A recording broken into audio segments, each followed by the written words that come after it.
Here we go with another sequel album. I know why they do it, but they just need to stop doing it because the shit don't work. What's going on, everybody? It's the Granddad of Granddad Woolly, and you are here again for another edition of Woolly Reviews Hip Hop Data. Today we got an album review today, and we'll be talking about the brand new album from a veteran West Coast MC. He's back. He dropped some new shit. It's the sequel to the shit he dropped 10 years ago that everybody went crazy over. And now we know sequels don't fucking work, but apparently everybody still wants to do this shit. So let's just talk about it. Talking about the new album from The Game entitled The Documentary 2. Now, for those who don't know, The Game, like I said, is a veteran West Coast MC. He came out around 2005 under G-Unit Aftermath. He dropped the documentary. Shit went crazy. He pretty much resurrected the West as far as what everybody's concerned. And from that point on, he's had over a decade-long career with various albums and hits under his belt. So now let's talk about his new shit and see what the documentary 2 is bringing and if it's just as good or better than the first documentary. We know it's not. Why are we even bothering humoring this shit? Just let's talk about the shit. Now, when it comes to the production on this album, The Game usually gets a lot of different producers on here, mostly high profile, but also some up-and-comers as well. And this album is no different. So let me run down a list of who we got up on here with the beats and shit. So he's got The Mechanics, some nigga named Bongo. I don't know who that is, but the Bongo's here. Will.i.am is on here. Jalil Beats, Cool and Dre, Jelly Roll, Ronald Flipper Colson, Hit Boy's here. Mike Will made it. Boy Wonder, DJ Premier. All right, DJ Premier. Street Runner, Cardo, and that's it. That's it. And then probably some other niggas too, but those are the main niggas on here, and they all bring a quality sound of production on here. And for the most part, the beats on this album are very well done, very well layered. Some beats here I didn't care too much for, but there are a few beats on here that give you a nostalgic feeling. A lot of heavy sampling to some very familiar popular songs back in the day are reincorporated and reused and put into this album, which is a cool thing on the production tip, and I like that. Sort of songs like the songs On Me uses the Erykah Badu song On and On, and the Step Up from Gangstar is used on the song Step Up. The Step Up sample is on there, just to name a couple. But there's other ones on here that has a real nostalgic feel on some of the beats on here. But then some of the beats here are also just meh to okay, or just sort of basic as far as what you would get for a West Coast gangsta album, especially from a Game album. But I will say that Will.i.am and DJ Premier has some of the best beats on this album to me, and even Mike Will made it surprise me with the beat he did on here. Seeing as he usually does the trap type stuff, the beat he did on here was really well laid and instrumentalized. It's got a nice piano on there, so I really like that the producers on here did sort of switch up from their standard format of beat, what they're known for, and they really just gave The Game something different. But that's where the difference factor stops with this album, because when we get to The Game himself, he really just brings what he's usually known for bringing when it comes to the lyrical and the content wise. He doesn't do anything too much different, and this album is no different. So now let's talk more in detail about that shit and see what The Game brought on the documentary 2. Let's talk about it. Now, when it comes to The Game, he's been rapping for a long time, and he's got these certain things that he does that is known to be a staple in a Game album, and he's done it here again. Number one, the name dropping. He name drops all the goddamn time. He's always name dropping somebody in every other bar, and it's just like expected at this point, but sometimes you just hope, you pray he doesn't name drop at least once, and it's never gonna happen. The name dropping will not die. He also always talks about the fact that he's a blood, that he's from Compton, how many girls he's smashing. All the shit he fucking usually talks about is on this album,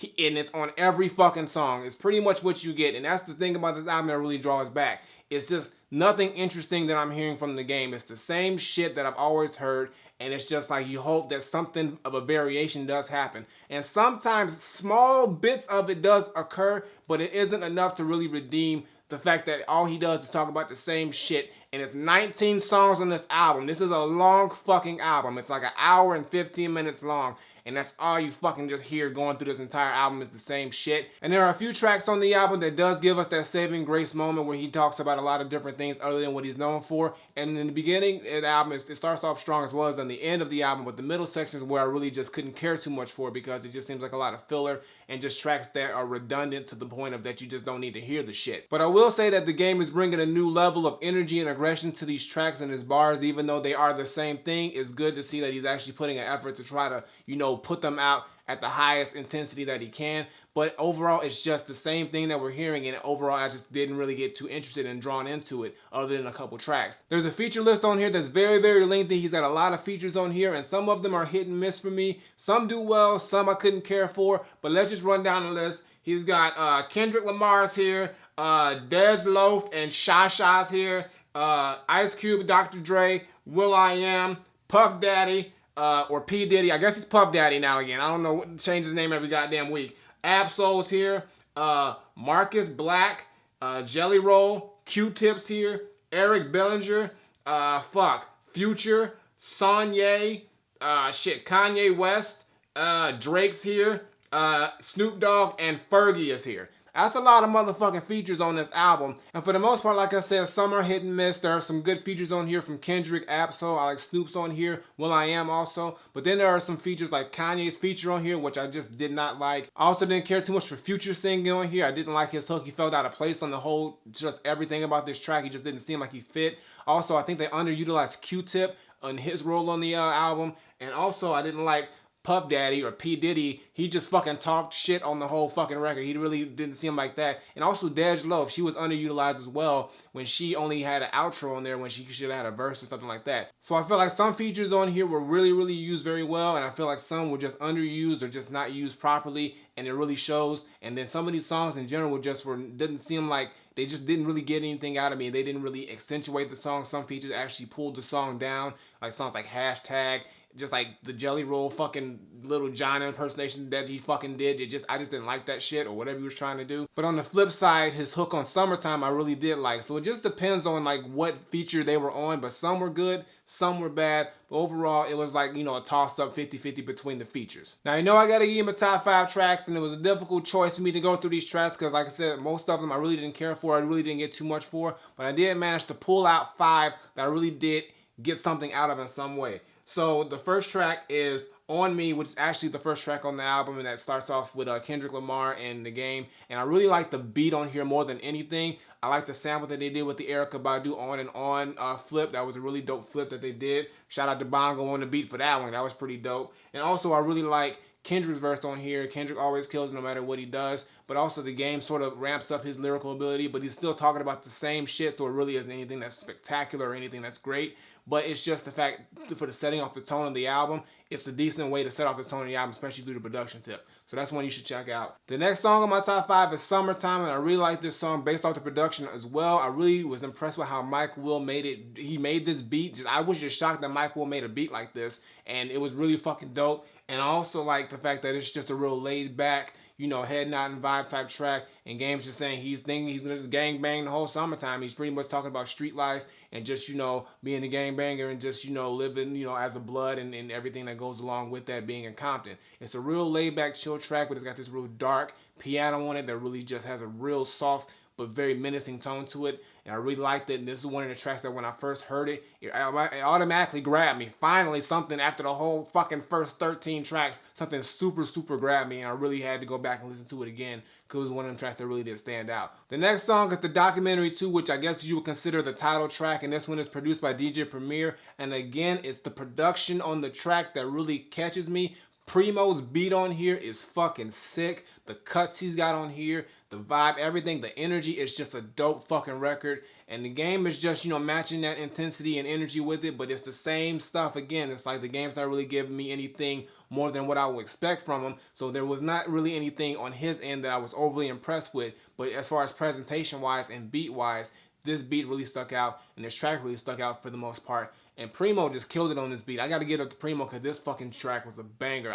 I wish I got on this shit. He should have gave it to me. He would have never. I couldn't afford it. But if I couldn't afford it. The next track is New York, New York. And this comes right after the Documentary 2 track. And it's produced by Street Runner. It's another track that's real laid back. But I like this track because this is probably the first time where we hear The Game being really socially conscious and aware and giving sort of like more of an insight or stepping out of his standard box as far as what he talks about in the subject matter. He's got a line where he says a cracker can shoot up a church in his old well, hanging with a Confederate flag in his own cell. And it's just him pretty much just talking about the whole situations where, you know, the things that are happening with black people and they're getting killed. But on the flip side, when these things happen with white folk and they like fucking like shoot shit up, it's not as terrible, it's not as bad. And he's just pretty much taking his view on it. So this is one of the strongest points in the album where The Game sort of goes away from its standard subject matter and really gives us something different. And I really do appreciate that. He also gives a tribute to a young lady who I believe was shot at the end of the track, which is also very nice. And it just sort of gives a sort of different side of this album, and I wish there was more moments like this on this album because it really, really did grab me and gravitate towards me. My last track is actually the closer of this album. It's called LA, and it features Snoop Dogg, will.i.am, and Fergie, and this is the perfect way to close the album in my opinion. It's got that real live, just celebratory, put on for the city type track. It's real bright. It gives you an LA vibe when you listen to it. will.i.am did the beat, and he did a real good job on it, as well as on the hook, and I think him and Fergie are both on the hook, and they sound real good together. Snoop Dogg does a dope verse on here as well as the game. And I just think it's one of those perfect closures out, and it's one of those tracks that I think was meant to be at the end of this album. But all in all, I just think that this album has a lot more things that could have been taken off from it that would have made it stronger, had more hindrances to it. Some of the features could have just been shaved off. The middle section of this album, I think, could have been shaved off if it was closed in. It was a little too long, and I heard that it's already another album. He's got another one on deck. He's got like 18 more songs dropping next week for like the 2.5 version of this shit. So I don't know why he's making so much fucking music. But I hope the second one isn't like the first one, but I hope it's got more content in it that isn't just standard Game content, because that's one hindrance to this album. It's the same shit we hear from Game front to back for the most part, and it's few and far between that we hear something different and refreshing from the Game. And if you're looking for something like that from the Game, you're not gonna get it on this album. But if you were expecting the same shit he always talks about, you're gonna get that from this album. So I guess it's up to preference, I guess. But for me, I wish I would have got more out of it. It was more of a meh album for the most part. The production on here was very, very good. I was very impressed with the production. But when it comes down to it, production cannot save an entire album, and that's the hindrance to it. The actual content, subject matter, and just the length and how many features that were not utilized properly. But for the most part, the Game dropped the album that I think some people, especially hardcore Game fans, most likely will enjoy. But for me, I don't think I'm going to revisit it at all. 2.5's coming out. I'm not too hype about that, but I don't know, maybe that one will be a little bit better. But if it's like this one, I'm not looking too much forward to it. So my final verdict, I'm not saying that the Game, the documentary 2, is a well-produced, well put together album, just lacks from the same thing that you get from all Game albums, the same subject matter, and it's nothing really innovative and new, and it's nowhere near the level of documentary 1. All I'm saying is that beats on here are crazy for the most part. A lot of features on here, but it's hit and miss. Some are really good, some don't really work for me at all. And the Game himself, he just gives you the same subject matter he's been using for 10 years, and at this point it's just redundant. And there's some moments where he does break away from that, and I wish that they happen more often on this album, and I will give it to him. He does bring a level of aggression and intensity and passion that he hasn't had in a while. But all in all, it's just not enough for me to really be super excited or invested in this album. And I don't think I'm going to go back to it. And if this is anything like the documentary 2.5, then I'm going to think the same way. I'm not sure. I mean, because it just needs to be, it's just not enough in there for me that's really different. So all I got to say is that for me, the Game, the documentary 2, is not Granddad approved, but I will give it a Granddad recommended. So go check it out. If you're a fan of Game, you'll probably like this album. The beats on here are really, really fucking good. I really like the production on here. Some of the features here impressed me. The Game did okay on some tracks, but for the most part, he just gives me the same shit, and I can't do it no more. It's the same shit. He doesn't need to keep telling us the same shit we've been hearing for 10 years. We get it. We know. Just switch it up. You know, and just shave down the album. It's just too much going on for that fucking 19 tracks that it's just, you just tune out sometimes. But that's all I gotta say. The Game, the documentary 2, it's Granddad recommended. So go check it out if you're a Game fan and you don't mind hearing him talk about the same shit over and over again. Flip it. Alright guys, that's going to do it for today's video. Make sure you give me a thumbs up and drop a comment. Tell me what you think of the Game, the documentary 2, if you've heard it. If you haven't heard it, like I said, it's out right now. The beats on here are dope. And it's well put together. It's just you hearing the same shit you've been hearing. And me personally, I'm just over it. I need something new and fresh, and it just ain't here. But if you like this shit, then go listen to it. Previous videos on the side as well as my music video. Check those out. Show them some love. And as always, Twitter, Facebook, SoundCloud, Instagram. Links in the description below. And subscribe.